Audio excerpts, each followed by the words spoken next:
한글 성경에는 우리가 우리에게 죄 지은 자를 사하여 준 것 같이 우리 죄를 사하여 주시옵고 이렇게 나왔는데, 자 보시면 영어 성경에는 죄 지은 자를 sinner라고 안 하고 debtors라고 불러요. 그리고 죄를 sin이 아니라 debtor, 두 개가 다 debtors가 됐네요. 저 미스 에러입니다. 죄를 그냥 debt, 죄 지은 자는 debtors 이렇게 해놨다는 거예요. 그러니까 죄 지은 자를 채무자, 빚진 자라고 표현하고 있고, 그리고 debt, 죄를 빚, 부채 이렇게 표현하고 있습니다. 자, 그러면 왜 성경에서 죄를 빚, 또 부채라고 말씀할까요? 또 왜 죄 지은 자를 채무자, 빚진 자 이렇게 표현하고 있을까요? 자, 먼저 이 말씀부터 살펴보고자 하는데요. 여러분, 예전에 카드 빚이 많아가지고 매달 그거 갚아야 되는 그런 경우 있으신 적 있으십니까? 또는 막 빚쟁이들이 일주일에 한 번씩 막 찾아와가지고 문 두드리면서 너 언제 돈 갚을 거야? 막 이렇게 그런 일에 시달려 보신 분들 계십니까? 아마 그런 분 계신다면 오늘 말씀이 정말 이해가 잘 되실 거예요. 여러분, 빚이 있으면 살아도 사는 것이 아닙니다. 아무리 열심히 돈을 벌어도 버는 족족 이 빚을 갚으면 남는 게 없죠. 거기다가 빚쟁이들한테 쫓기다 보면 밤에 두 다리 뻗고 잠을 잘 수가 없습니다. 여러분, 죄가 바로 이와 똑같다라는 거예요. 그러니까 하나님 앞에 죄를 지으면 두 다리 뻗고 잠을 자면 안 된다는 거예요. 못 잔다라는 거예요. 이것이 첫 번째, 죄 지은 자를 채무자로 표현하고 있는 이유고요. 두 번째, 왜 죄 지은 자를 채무자로 표현했느냐? 이제 몇 년이 지나가지고 빚을 다 갚았습니다. 이제 빚이 하나도 없게 되었어요. 자, 그러면 여러분 어떻게 할까요? 그냥 날아갈 듯이 기쁘겠죠. 죄도 마찬가지라는 거예요. 죄도 완전히 없어질 날이 온다는 거예요. 우리는 이미 왔다는 거예요. 그래서 결론적으로 죄를 빚으로, 죄 지은 자를 채무자로 성경에서 표현하는 이유는 죄를 지으면 마음이 무거워야 된다. 여러분 그러십니까? 그리고 죄가 사해지면 날아갈 듯이 기뻐해야 된다. 이런 채무자의 마음으로 죄를 생각해 보라는 거예요. 여러분, 우리는 하나님 앞에 항상 두 가지 빚을 지고 살아갑니다. 하나님한테는 빚이 있어요. 하나는 뭐예요? 죄라는 빚이고, 또 하나는 은혜라는 빚이 있어요. 자, 첫 번째, 죄라는 빚. 우리는 아무리 하나님의 자녀로 구원받았지만 우리의 실제 삶은 뭐예요? 마음은 원이로되, 진짜 마음은 정말 하나님 자녀처럼 깨끗하게 거룩하게 살고 싶은데 이 육신이 그냥 가만히 안 있어요. 이 육신이 때문에 하루에 몇 번씩 우리가 죄를 짓잖아요. 자, 그럴 때마다 우리는 하나님 앞에 죄라는 빚을 이렇게 쌓아가는 거예요. 그런데 참 은혜가 뭐예요? 그 빚을 내 스스로 청산할 수 있는 그 도구를 주셨습니다. 그게 뭐냐면 내가 하나님 앞에 회개하면 되는 거예요. 그러니까 하나님 앞에 회개하면 그 빚이 다 없어져요. 눈처럼 희게 되는 거예요. 자, 그 다음에 또 하나님 앞에 빚, 은혜의 빚. 바로 다른 말로 용서라는 빚이 있어요. 하나님은 이 땅에 예수님을 보내셔서 우리를 용서하셨습니다. 우리를 용서하시려고 예수님이 십자가에 달려서 피와 물을 쏟으시고 돌아가셨습니다.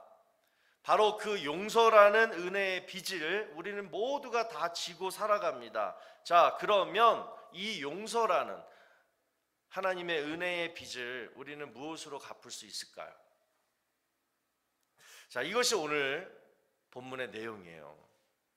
바로 사람을 용서함으로 하나님의 용서의 은혜의 빚을 갚으라는 거예요. 다시, 내가 사람을 용서하면 하나님이 나에게 은혜로 주신 그 용서라는 빚을 내가 갚을 수가 있다라는 거예요. 자, 그 말씀이 어디에 나와요? 마태복음 18장에 나오는 1만 달란트 종의 비유입니다. 자, 1만 달란트 아직 아니에요. 1만 달란트 요즘 돈으로 따져보면 6조 원입니다. 6조 원. 자, 그 계산도 안 되는 그 엄청난 빚을 이 사람이 다 탕감받고 감옥에서 풀려 나왔는데 딱 나오자마자 길거리에서 누구를 만나요? 예전에 100데나리온, 이것도 꽤 많아요. 약 한 1,000만 원 정도 되는 금액이에요. 그거를 내가 빌려준, 내가 꿔준 그 친구를 길거리에서 만난 거예요. 그리고 이 사람이 어떻게 합니까? 멱살을 잡고 너 이 자식 내 왜 돈 안 갚어? 너 깜빵 가고 싶어? 막 그랬다라는 거죠. 이게 이 모습이 말이 되느냐? 자, 만약에 내가 1만 달란트 6조 원이라는 그 빚을 탕감받지 않았다면 당연히 그럴 수 있겠죠. 내 돈을 안 갚고 도망다니다가 딱 만났으니까. 그러나 내가 방금 지금 1만 달란트라는 엄청난 빚을 지금 탕감받았는데 그것도 받자마자 어떻게 100데나리온 돈을 안 갚았다고 그렇게 사람한테 그렇게 할 수 있느냐? 이게 지금 성경에서 말하는 용서의 정의입니다. 그러니까 뭐냐? 네가 하나님의 엄청난 용서를 받았기 때문에 너도 사람을 엄청나게 용서해야 된다. 바로 이 얘기예요.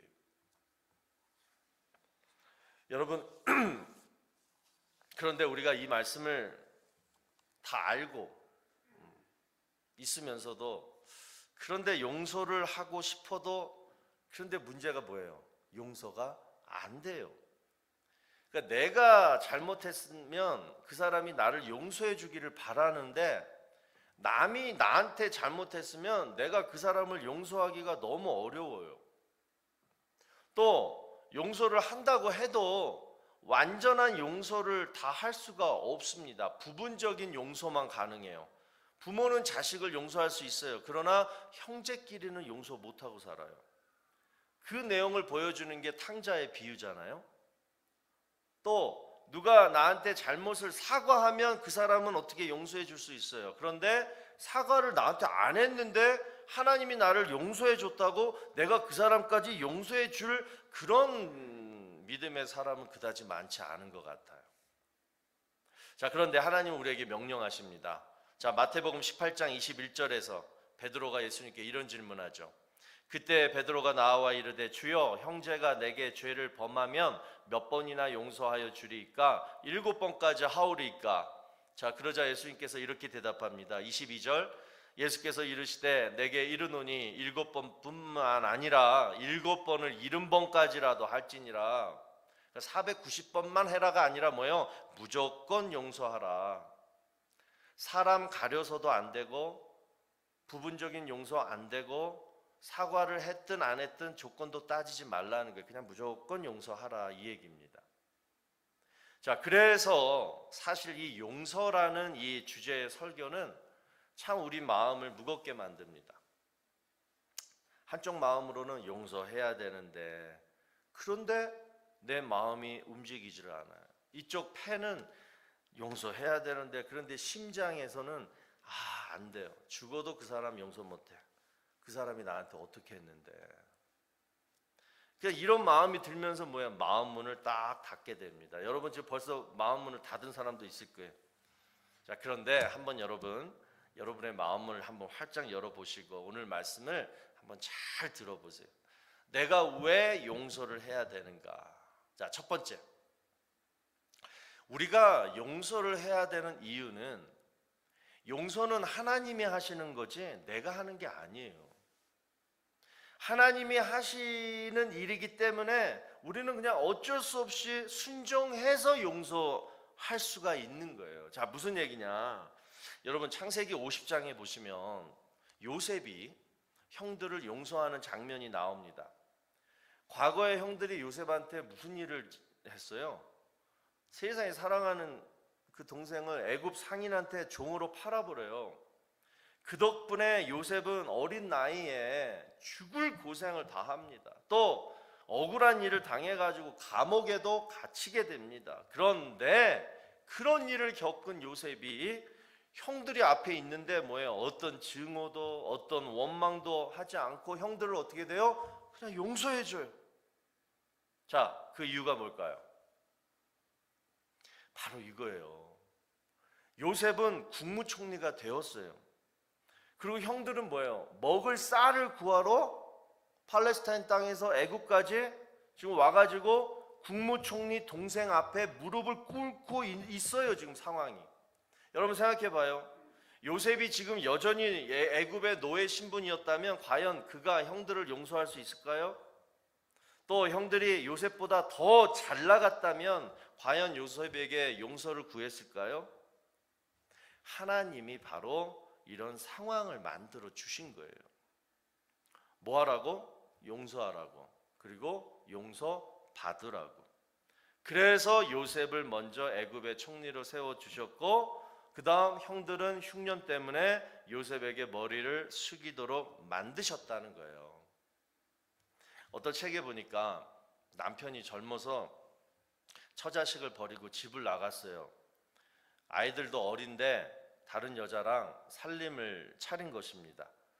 그래서 버림받은 그 아내는 혼자서 죽을 고생을 다하면서 자식을 키웠습니다. 자, 그런데 다행히도 자식들이 다 잘 됐어요. 그리고 이 아내도 교회를 다니면서 믿음 생활을 열심히 하면서 평안히 잘 지냈습니다. 그런데 어느 날 집 나간 이 남편이 돌아와서 용서해달라고 간청을 합니다. 몸도 아프고. 여러분 같으면 어떻게 하겠어요? 그런데 이 아내분은 이 남편을 용서합니다. 저는요, 이 아내가 이 남편을 용서할 수 있었던 이유가 바로 요셉의 상황과 똑같다라고 생각해요. 그러니까 고생은 했지만 자녀들이 다 잘 됐어요. 그리고 하나님께서 그동안 이 아내에게 뭐예요? 믿음을 주셨어요. 그러니까 여러분, 용서는 절대로 내 힘으로 못합니다. 그러나 하나님이 용서하도록 우리에게 은혜를 주실 때는 뭐가 가능해지는 거예요? 용서가 가능해진다는 거예요. 그래서 용서할 믿음도 주시고 불쌍한 마음도 주시고 또 중요한 거, 용서할 수 있는 상황도 하나님이 만들어 주신다는 거예요. 그래서 절대 여러분, 지금 누군가를 내가 용서하지 못하는 것 때문에 스스로 자책하지 마세요. 하나님은 반드시 우리가 용서할 수 있도록 그런 상황을 만들어 주십니다. 그래서 그때까지 오늘 주님이 가르쳐 주신 이 주기도문 속에 오늘 본문의 내용, 우리가 우리에게 죄 지은 자를 사하여 준 것 같이 우리 죄를 사하여 주시옵고, 바로 이 기도를 날마다 해야 되는 거예요. 자, 그래서 이 기도는 바로 이 내용인 거예요. 하나님, 내가 그 사람 용서할 수 있도록 용서할 수 있는 은혜를 내게 부어 주시옵소서. 내가 그 사람을 용서할 수 있도록 저를 잘되게 해 주십시오. 저를 축복해 주십시오. 용서할 수 있는 믿음도 주시고 용서할 수 있는 상황도 마음도 저에게 주시옵소서. 이게 바로 오늘 우리가 읽은 본문의 그 기도 내용이에요. 그러면 우리도 요셉처럼 우리도 눈물 흘리면서 진정으로 그 사람을 따뜻하게 안으며 용서할 수 있게 되는 줄로 믿습니다. 두 번째로 우리가 남을 용서할 수 있는 이유는 나를 위해서예요. 그 사람을 위해서가 아니라 먼저 나를 위해서라는 거예요. 자, 미국 스탠퍼드 대학교 프레드 러스킨 박사가 용서에 대해서 이렇게 얘기했습니다. 용서란 나에게 상처 입힌 그 사람의 행위를 그저 참고 견디는 게 아니라 과거를 자유롭게 흘러가도록 놓아주고 현재를 치유하기 위해서 내가 내린 선택이다. 저는 특히 이 말이 참 마음에 와닿았어요. 용서는 내가 내린 선택이다. 여러분, 용서랑 화해는 틀립니다. 화해는 쌍방이 서로 하는 거예요. 그러나 용서는 내가 혼자 스스로 일방적으로 할 수가 있습니다. 물론 하나님의 명령대로 무조건 용서하라. 네가 하나님의 1만 달란트의 은혜를 받았으니까 너는 무조건 용서해야 된다. 당연히 이 말씀 하나만으로도 우리가 용서하기로 선택을 해야겠지만 우리의 믿음이 연약하니까 그래서 이런 마음으로도 우리가 용서하는 데 도움이 될 것 같아요. 그게 바로 뭐냐? 그 사람 때문에 내가 더 이상 희생되지 말자라는 거예요. 그 사람 때문에 이미 내 과거가 희생되었을지 몰라도 지금 현재 내 현재만큼은 내가 나를 지키자, 이 목적으로 용서를 택하라는 거예요. 그러면 이런 상황에서 용서는 어떻게 해야 되는가? 그 사람을 직접 찾아가서 뭘 해야 되느냐? 그게 아니에요. 내 기억에서 지우는 거예요. 더 이상 그 사람에 대한 나쁜 증오심과 그 사람 때문에 입었던 상처랑 그리고 파생된 결과물들까지 다 내 머릿속에서, 내 감정 속에서 다 잊어버리는 거예요. 이것이 바로 용서라는 거예요. 브라질 아마존에 가면 바나와라는 부족이 있다고 합니다. 이 부족 사람들은 용서라는 단어를 이렇게 얘기한대요. 누군가의 잘못을 더 이상 기억하지 않는 것. 그래서 이 부족과 20년 동안 함께 살아온 이 강명관 선교사님이라는 분은 성경을 번역할 때 용서라는 단어를 이렇게 번역했다는 거예요. 너의 잘못을 잊어줄게. 너의 잘못을 더 이상 기억하지 않을게. 여러분, 사실요, 성경적인 용서의 정의도 이와 똑같습니다. 하나님이 우리를 용서하실 때 이렇게 말씀하셨어요. 히브리서 10장 17절. 히브리서 10장 17절. 또 그들의 죄와 그들의 불법을 내가 다시는 기억하지 아니하리라. 그러니까 하나님도 우리를 용서하실 때 다른 거 없어요. 우리가 지은 죄를 기억하지 않으신다는 거예요.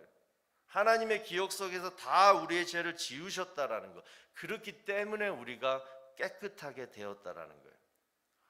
여러분, 마찬가지로 하나님은 우리의 기억 속에서 남이 나에게 잘못한 것을, 그 죄들을 다 지우기를 원하십니다. 그래서 이러한 용서 방법도 하나님이 허락하신다라는 거예요. 또 성경을 보면 예수님도 이런 방법을 쓰세요. 자, 어떤 일이냐? 베드로가 예수님이 이제 돌아가신 줄로 알고 고향으로 돌아와서 고기를 잡고 있었습니다. 그런데 그때 예수님이 베드로를 찾아오셨어요. 그리고 하신 일이 뭐예요? 모닥불을 피워놓으시고 그 위에 떡과 생선으로 조찬을 준비해 주셨습니다. 자, 여기서 모닥불하고 조찬이 상징하는 것이 뭐냐? 바로 베드로의 기억이에요. 베드로는 주님을 모른다라고 3번이나 부인한 사람이었습니다. 그때 그가 예수님을 부인했던 곳이 바로 가야바 집들 앞에 있었던 모닥불 앞이었습니다. 그리고 그 전날 베드로는 예수님이 베푸신 만찬에 참석했습니다. 거기서 베드로는 분명히 예수님한테 말씀했어요. 뭐라 그랬냐면, 주여, 주를 위하여 내 목숨을 버리겠나이다. 그리고 나서 예수님을 3번 부인했습니다. 그러니까 베드로는 이 만찬과 모닥불만 보면 예수님만 생각났을 거예요. 트라우마가 생기는 거예요. 자신의 죄책감이 막 떠오르는 거예요. 그래서 예수님은 베드로를 용서해 주시면서 베드로 머리에 있던 그 나쁜 기억들까지, 트라우마까지 다 없애 주시고, 그리고 이제 새로운 기억을 만들어 주십니다. 어떤 새로운 기억을 만들어 주셨느냐? 3번 질문하죠. 뭐라고 질문해요? 네가 나를 사랑하느냐? 그러니까 예수님을 대신하고 도망간 사람한테 다시 찾아와 주셔서 예전에 그 나쁜 기억은 다 없애주시고 이제 새로운 기억으로 뭐예요? 평생 예수님만 사랑하는 사람으로 바꾸어 주셨다라는 거예요. 여러분, 용서하기 힘들죠. 그 기억조차 잊어버리는 것도 힘들죠. 그런데 골로새서 3장 13절 14절을 보시면 이렇게 말씀합니다. 누가 누구에게 불만이 있거든 서로 용납하여 피차 용서하되 주께서 너희를 용서하신 것 같이 너희도 그리하고, 그 다음에 뭐라 그래요? 이 모든 것 위에 뭘 더하라? 사랑을 더하라. 이는 온전하게 매는 띠니라. 진정한 용서는 그냥 용서만으로는 안 된다는 거예요. 뭘 더해라? 사랑을 더해야 된다는 거예요. 그래야지 용서가 되고요. 그래야지 내 기억 속에 그 사람을 완전히 지울 수가 있다라는 거예요. 그래서 여러분, 사도 바울이 고린도전서 13장을 쓰면서 2절에서 이렇게 고백해요. 고린도전서 13장 2절에 사랑이 없으면 내가 아무것도 아니요.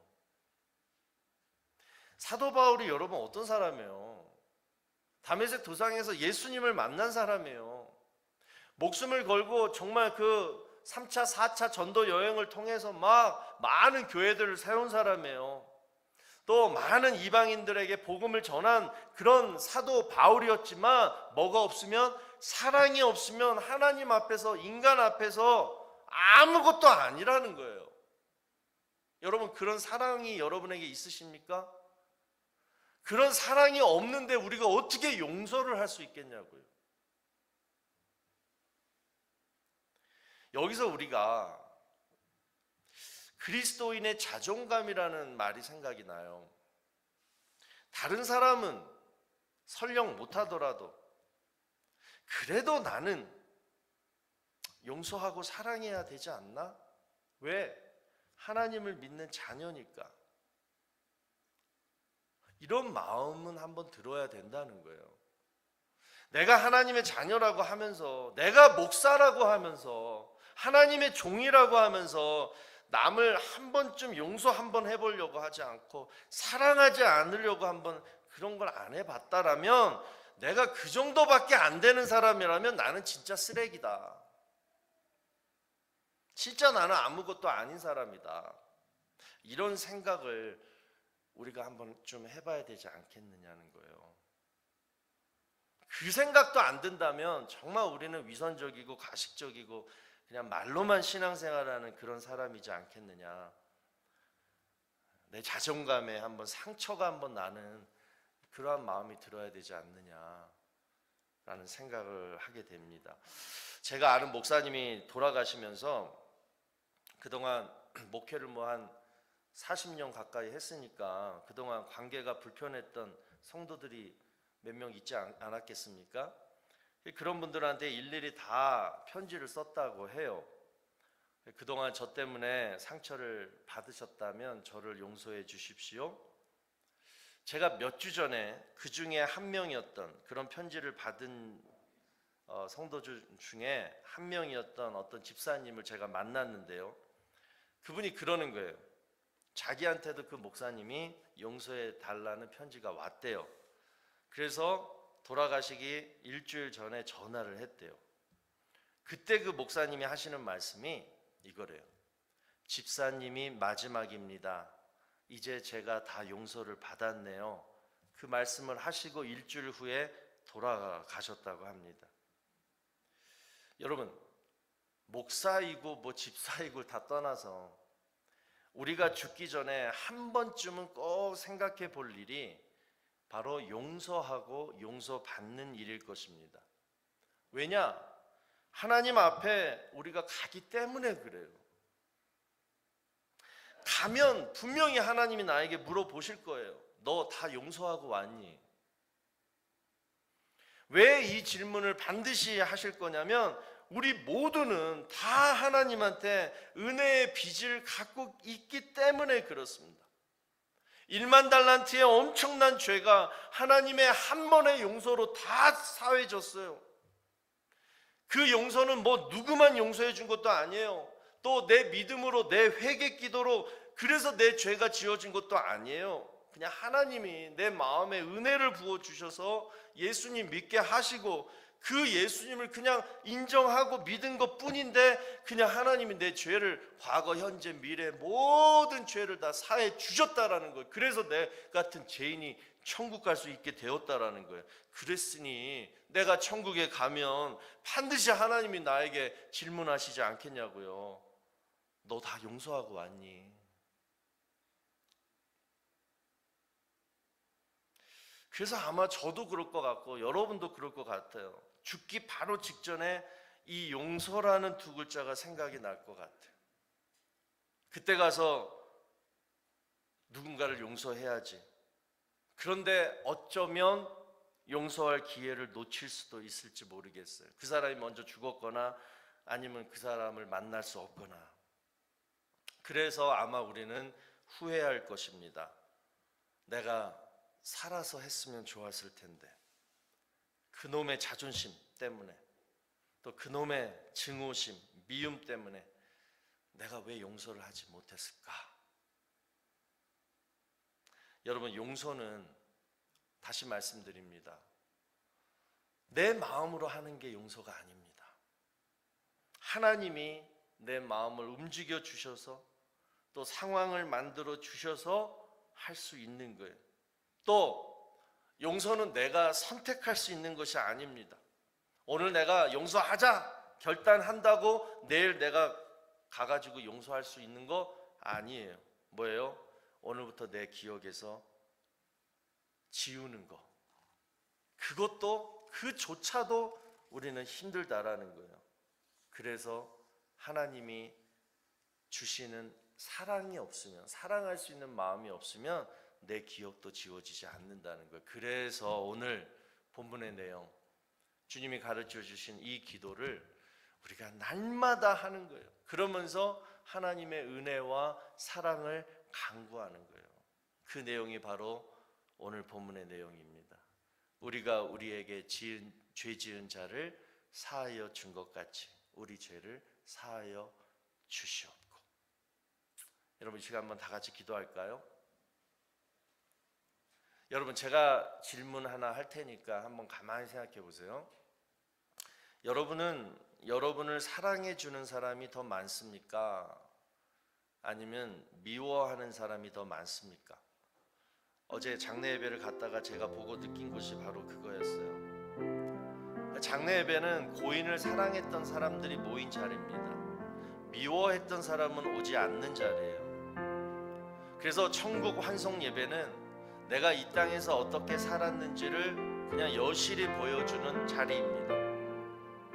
우리가 만약에 천국 가서 내 천국 환송 예배를 볼 수 있다면 우리는 그때 어떤 마음이 들까요? 용서할 걸, 미워하는 사람 만들지 말 걸 반드시 후회할 것 같아요. 우리 시간 기도합시다. 하나님, 내가 용서할 수 있는 은혜와 상황과 사랑의 마음을 주셔서 그 사람을 용서하게 하시고 절대 내 주변에 원수 만들지 않게 해주시옵소서. 정말 사랑하고 사랑받고 그런 삶만 살다가 하나님이 나에게 베푸신 그 은혜의 빛 다 갚고 천국 가게 해 주시옵소서. 이 기도 오늘 이 시간 여러분의 입술로 하게 되기를 바랍니다. 다 같이 기도합니다. 하나님,